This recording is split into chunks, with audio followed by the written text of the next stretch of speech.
Bismillahirrahmanirrahim. Assalamualaikum warahmatullahi wabarakatuh. Bismillahirrahmanirrahim. Alhamdulillahirabbil alamin. Wassalatu wassalamu ala asrafil anbiya'i wal mursalin sayyidina wa maulana Muhammadin wa ala alihi wasahbihi wa tabi'in. Amma ba'. Di sini saya sebagai pemateri pertama akan menjelaskan pengertian pasar modal, yang dimana hukum perbankan ini diampu oleh Bu Anggita, dan saya tidak lupa untuk mengucapkan terima kasih kepada teman-teman yang sudah menonton video ini. Langsung pada pembahasan pengertian pasar modal. Pada dasarnya pasar modal disebut capital market, merupakan pasar untuk berbagai instrumen keuangan jangka panjang yang biasa diperjualbelikan, baik bentuk utang ataupun modal sendiri. Instrumen keuntungan yang diperjualbelikan di pasar modal seperti saham, obligasi, waron, right obligasi, dan convertible, dan berbagai bentuk keuntungan derivatif seperti opsi, put, atau call. Adapun menurut Undang-Undang Pasar Modal nomor 8 tahun 1995, pasar modal dijelaskan dengan lebih spesifik sebagai kegiatan yang bersangkutan dengan penawaran umum dan perdagangan efek. Perusahaan publik yang berkaitan dengan efek yang diterbitkannya, serta lembaga dan profesi yang berkaitan efek, dan dalam Keputusan Presiden nomor 52 tahun 1976 tentang pasar modal dalam bursa efek seperti yang dimaksud dalam Undang-Undang nomor 15 tahun 1952. Menurut undang-undang tersebut, bursa adalah gedung atau ruangan yang ditempatkan sebagai kantor tempat kegiatan perdagangan efek, sedangkan surat berharga dikategorikan efek adalah saham, obligasi, serta surat bukti lainnya yang lazim yang dikenal sebagai efek. Adapun pengertian lain pasar modal, permintaan dan penawaran dalam bentuk surat-surat berharga yang menjangka waktu lebih dari 1 tahun, atau istilahnya efek pengertian. Saya jelaskan singkat bahwa pasar modal yaitu seperti yang disebutkan dalam surat-surat penawaran ini, apabila ada transaksi seperti saham, maka akan muncul surat secara virtual atau surat secara tertulis itu sebagai bukti bahwa kita memiliki saham tersebut. Seperti itulah pasar modal, salah satu contoh. Adapun menurut para ahli, saya mengutip 2-3 ahli, menurut Syahrir dalam Najib 1995 bahwa pasar modal Indonesia sebagai salah satu lembaga yang memboilisasi dana masyarakat dengan menyediakan sarana atau tempat untuk mempertemukan penjual dan pembeli dana jangka panjang yang disebut efek. Dalam arti klasik, pasar modal adalah suatu bidang usaha yang mendagangkan surat-surat berharga seperti saham. Yang seperti saya bilang tadi, salah satunya saham. Menurut Panji Anorga bahwa pengertian pasar modal adalah suatu bidang usaha perdagangan surat-surat berharga seperti saham. Sama, mereka para ahli pun bersepakat hampir sama pendapatnya. Langsung masuk pembahasan kedua, yaitu memahami instrumen pasar modal. Pasar modal biasa dikenal dengan istilah bursa efek. Pada pasar modal, kamu bisa menemukan berbagai jenis surat berharga. Salah satunya saham. Lanjutnya obligasi dan reksadana dan lain yang telah saya sebutkan. Nanti akan dilanjutkan teman-teman lain. Pertama, saham. Saham adalah surat berharga yang dijadikan bukti kepemilikan atas sebuah perusahaan atau investor. Yang memiliki saham disebut perusahaan berhak untuk mendapat dividen atau pembagian laba. Jadi setiap orang beli, misalnya Indofood, ICBP itu kodenya, bahwa setiap orang misalnya dalam satu lot itu kan 100 lembar, maka setiap orang berhak mendapatkan satu lembar. Misalnya pembagian satu lotnya Rp5, jadi kalikan 100 jadi Rp500. Seperti itulah contohnya apabila kita memiliki saham dalam pembagian dividen. Keuntungan saham nantinya di perusahaan menjual saham di pasar modal untuk mendapatkan pendanaan secara langsung dari publik dan masyarakat. Dan risiko saham sebagai instrumen investasi, saham juga memiliki risiko, antara lainnya seperti kerugian, likuidasi. Yang disebut likuidasi itulah kebangkrutan, delisting, telah dihapus dari pencatatan bursa efek, yaitu bangkrut. Salah satunya bisa bangkrut. Jadi gini teman-teman, bahwa apabila saham yang kita beli ini, misalnya kita lihat fundamental, yaitu berapa aset yang dimiliki oleh perusahaan tersebut, berapa triliun uang yang mereka sebagai jaminan untuk ke bank-bank, itu kita perlu melihat fundamentalnya terlebih dahulu untuk membeli saham. Memang setiap tahun berapa bulan sekali mereka membagikan dividen, tapi tidak semua saham ada pembagian dividennya. Kedua, obligasi. Mendapatkan surat berharga berupa obligasi di pasar modal. Kepemilikan surat utang ini dapat dipindahkan dan pemegangnya memiliki hak untuk memperoleh bunga serta pelunasan utang pada jangka yang telah ditentukan. Seperti yang diketahui, obligasi merupakan instrumen surat utang memberikan pendapatan tetap berupa bunga kepada pemegangnya. Keuntungan obligasi: mendapatkan kupon atau fee atau dari nisbah secara periodik. Pada umumnya tingkat kupon fee nisbah di atas bunga Bank Indonesia, yaitu di atas rata-rata. Memperoleh capital gain dan dari penjualan obligasi pada masa sekunder. Memiliki risiko lebih rendah dibandingkan instrumen lain seperti saham. Obligasi diterbitkan pemerintah dapat dikaitkan dengan bebas risiko. Banyak pilihan seri efek bersifat utang dapat dipilih oleh investor di pasar sekunder. Jadi obligasi ini keuntungannya tidak seperti saham. Dia itu sangat sedikit meminimalisir kerugian, lebih banyak fee-nya, yaitu keuntungan atau dapat dari bunga dari pinjaman. Dan jenis obligasi yaitu obligasi korporasi dan sukuk, surat berharga negara SBN. Ada 3 jenis obligasi. Yang pertama, obligasi korporasi yang berbunyi diterbitkan oleh perusahaan nasional, perusahaan swasta nasional termasuk BUMN dan BUMD. Umumnya jenis obligasi ini menawarkan bunga yang lebih tinggi dibandingkan obligasi terbitan pemerintah. Jadi gini teman-teman, misalnya kita ada memiliki uang 100 juta misalnya, kita apabila sudah dapat uang dalam jangka waktu telah ditentukan, kita akan mendapatkan dari bunga tersebut pembagian hasil. Sukuk merupakan jenis obligasi yang diterbitkan dengan prinsip syariah, memberikan kesempatan kepada investor berinvestasi sesuai prinsip syariah. Jadi mana yang suka lebih tertarik kepada syariah untuk meminimalisir hal-hal yang tidak diinginkan, maka di obligasi sukuk lah yang bisa digunakan. Yang selanjutnya SBN yang terakhir.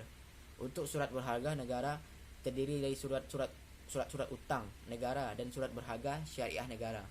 Seperti surat utang negara SUN merupakan surat berharga yang berupa surat pengakuan utang dalam mata uang rupiah maupun valuta asing yang dijamin pembayaran bunga dan pokoknya oleh negara Republik Indonesia sesuai dengan masa berlakunya.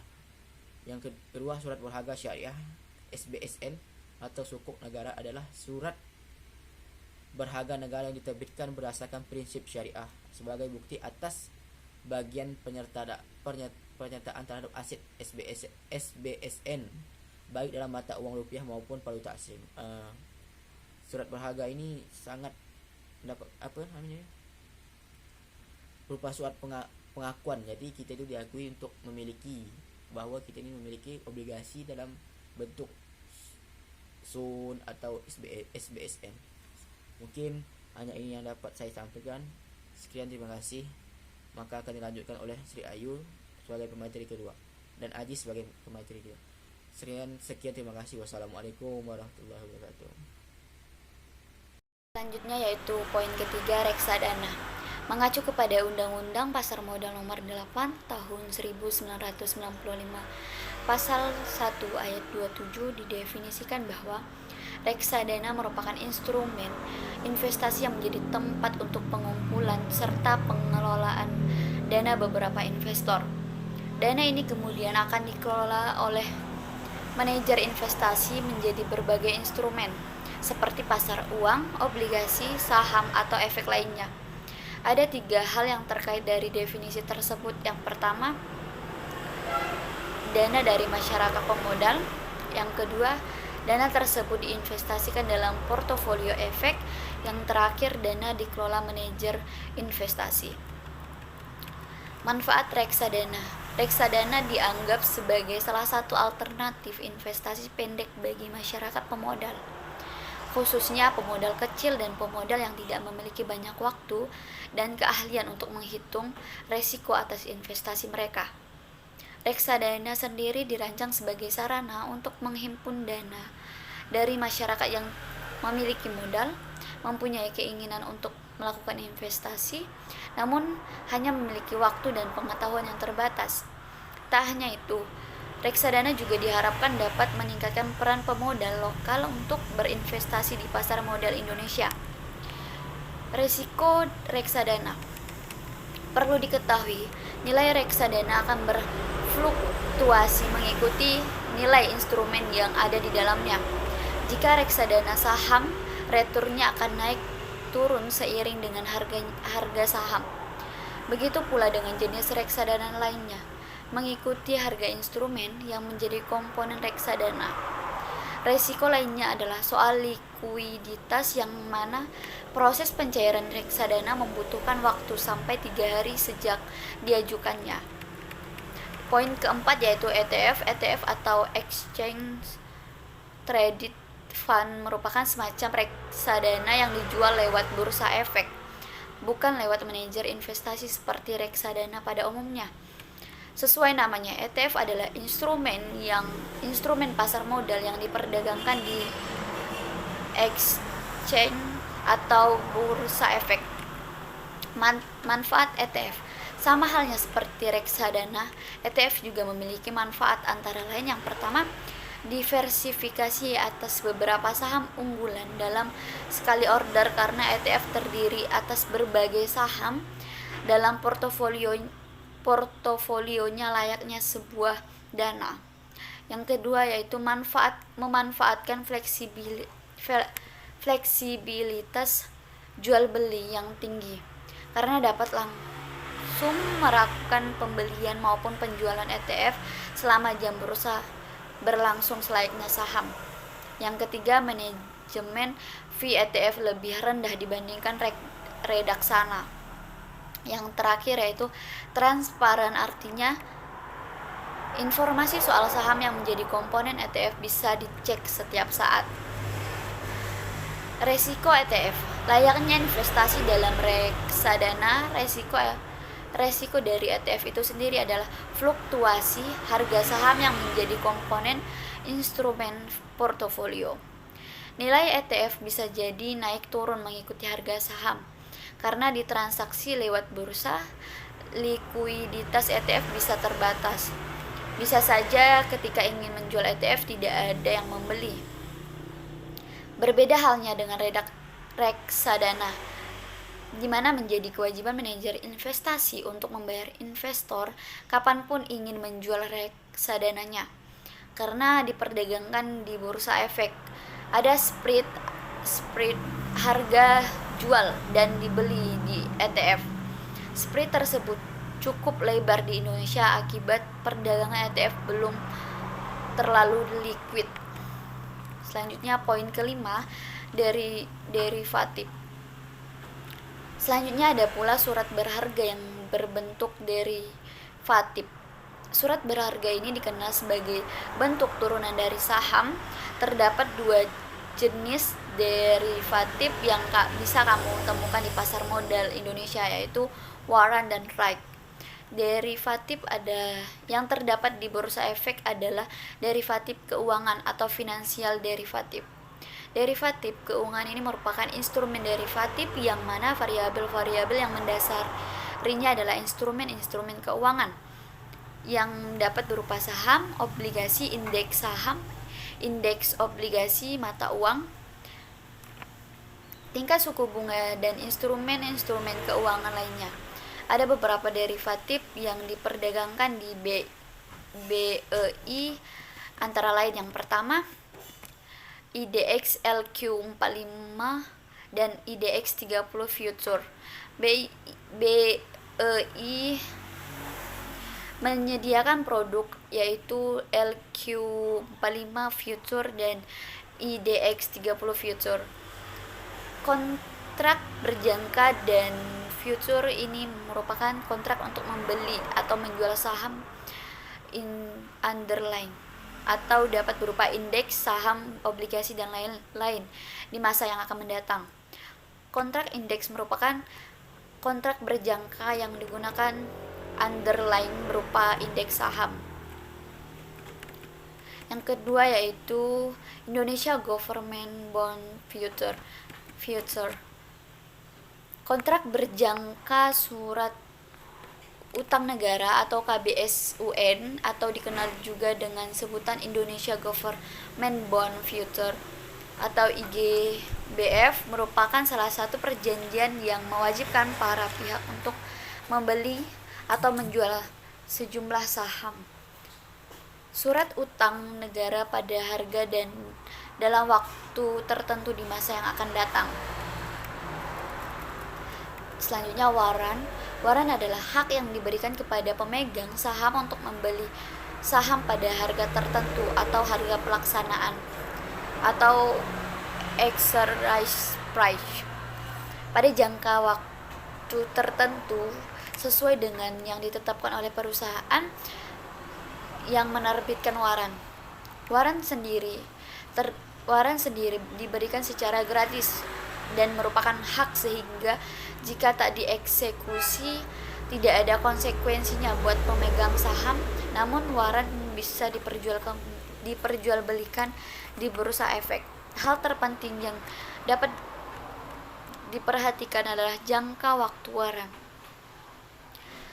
Setelah jangka waktu yang ditetapkan dilewati, nilai warrant akan nol.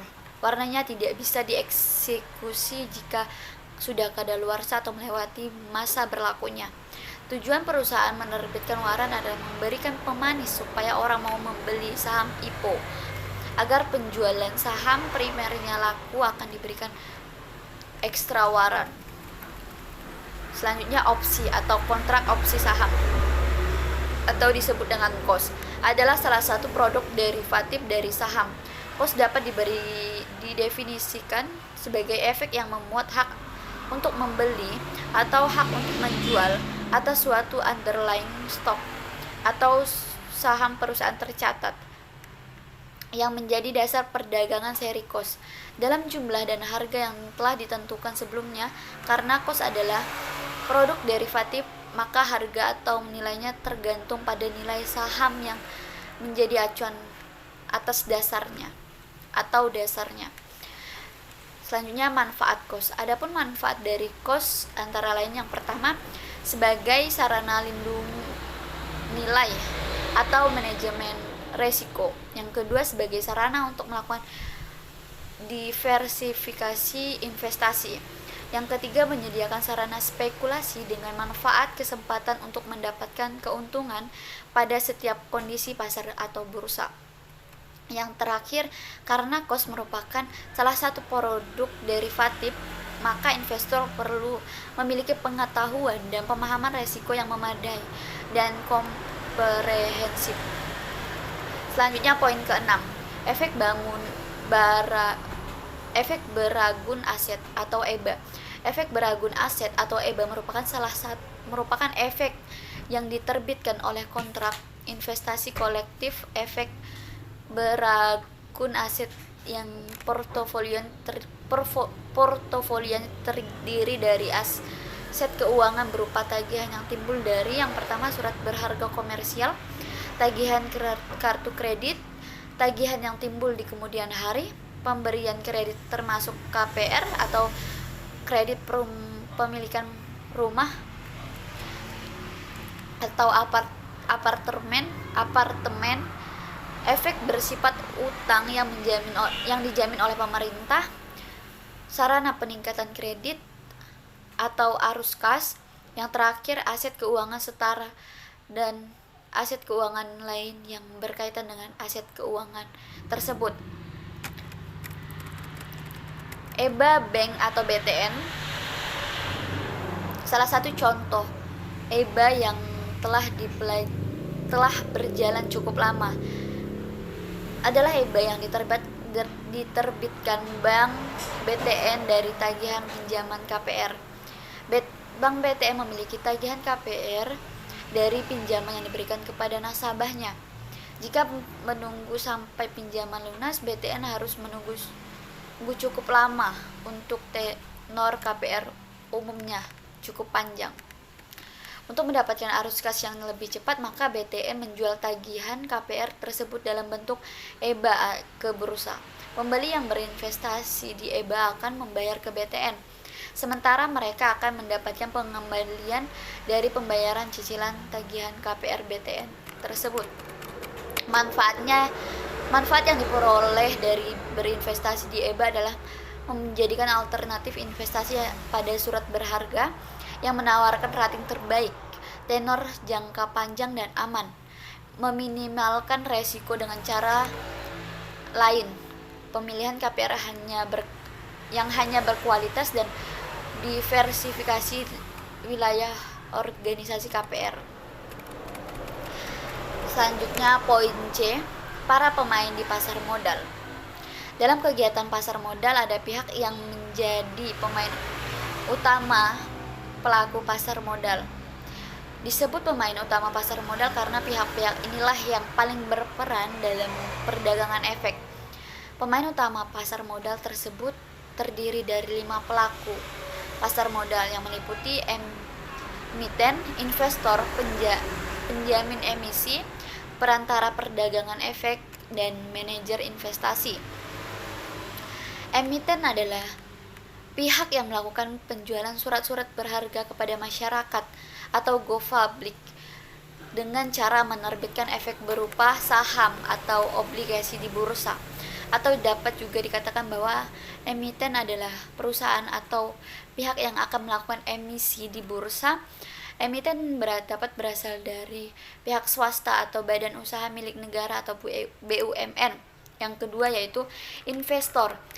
Investor adalah pemodal yang akan membeli atau menanamkan modalnya di perusahaan go public yang akan melakukan penjualan surat-surat berharga. Pemodal yang berlaku sebagai investor dapat merupakan perorangan atau sebuah badan perusahaan. Pihak investor dapat berupa atau dapat berasal dari dalam negeri atau luar negeri. Yang ketiga, penjamin emisi. Penjamin emisi biasanya disebut dengan underwriter. Penjamin emisi merupakan lembaga yang menjamin terjualnya saham atau obligasi yang diterbitkan oleh suatu perusahaan go public sampai batas waktu tertentu. Peran menjamin emisi sebagai pelaku pasar modal bertanggung jawab agar memperoleh dana yang diinginkan emiten. Yang keempat yaitu perantara perdagangan. Perantara perdagangan yang menjadi pelaku pasar modal juga disebut sebagai broker atau pialang. Yang kelima, manajer investasi. Manajer investasi adalah pihak yang kegiatan usahanya mengelola efek untuk para nasabah. Seluruh kegiatan pelaku pasar modal yang berkaitan dengan pasar modal dikelola oleh pihak ini. Baiklah, assalamualaikum warahmatullahi wabarakatuh. Saya Zainul Ajis, NIM 119040111 akan melanjutkan materi yakni bagian D. Lembaga-lembaga yang berperan di pasar modal. Lembaga-lembaga yang berperan di pasar modal itu sendiri terdiri dari berbagai perusahaan, di antara lainnya yakni lembaga dengan lembaga lainnya yang saling membutuhkan. Kemudian lembaga-lembaga ini yang mengatur mekanisme pasar modal itu sendiri sehingga dapat berjalan dengan baik. Lembaga tersebut terdiri dari lembaga pemerintah dan lembaga swasta, di mana jasa masing-masing lembaga tersebut mempunyai peran masing-masing untuk perusahaan yang hendak go ke publik atau sampai ke publik. Kemudian lembaga yang terkait dalam pasar modal terdiri dari lembaga pemerintah dan juga lembaga swasta. Salah satu lembaga pemerintah merupakan lembaga pemerintah yang ditugaskan untuk mendukung dan memperlancar proses perdagangan tersebut di efek pasar modal, mulai dari rencana emisi sampai kepada perjualan efeknya dari lembaga-lembaga pemerintah tersebut. Contohnya yakni Badan Pelaksanaan Pasar Modal atau Bapepam yang berperan membina pasar modal, mengatur pasar modal, dan mengawasi kegiatan-kegiatan yang terlibat di pasar modal. Kemudian ada juga Badan Koordinasi Penanaman Modal atau BKPM, yang mana BKPM sendiri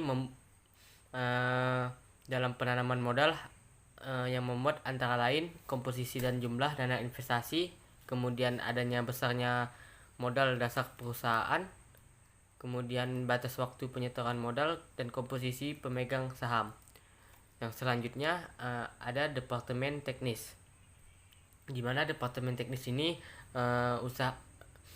sebagai contoh untuk usaha pertimbangan dalam izin usaha ataupun dalam izin usaha yang harus dikeluarkan oleh Departemen Pertambangan dan Energi. Adapun izin usaha yang harus dikeluarkan oleh departemen dan bidang usaha lainnya sebagai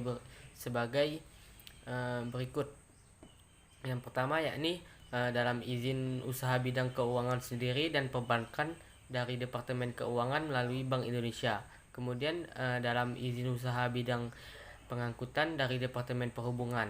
Kemudian adanya izin usaha bidang perdagangan dari Departemen Perindustrian dan Perdagangan. Kemudian izin usaha bidang perkebunan dan peternakan dari Departemen Pertanian. Kemudian izin usaha bidang industri dari Departemen Perindustrian dan Perdagangan.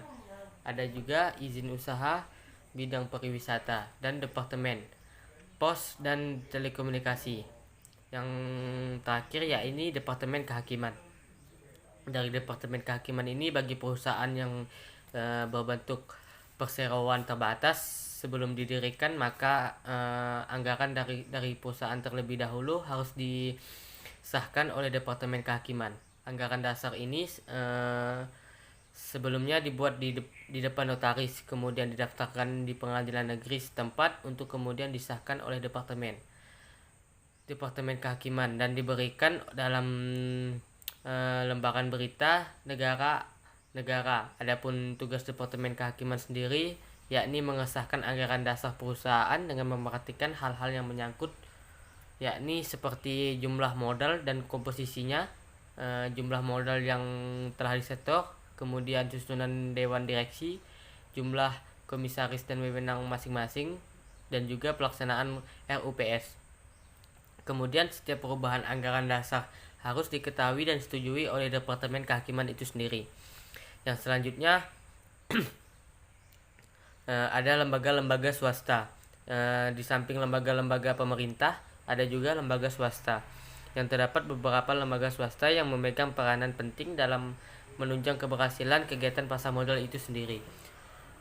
Sehingga lembaga-lembaga swasta mempunyai kaitan erat dengan pasar modal. Salah satunya yakni notaris. Notaris sendiri diperlukan dalam jasa notaris sendiri diperlukan untuk pengesahan acara RUPS atau catatan-catatan yang diperlukan disahkan oleh notaris, seperti membuat berita acara RUPS, menyusun setiap keputusan dalam RUPS, meneliti keabsahan yang berkaitan dengan penyelenggaraan RUPS seperti keabsahan persiapan RUPS, keabsahan para pemegang saham, dan meneliti perubahan anggaran. Kemudian ada juga laporan keuangan. Peranan dalam laporan keuangan itu sendiri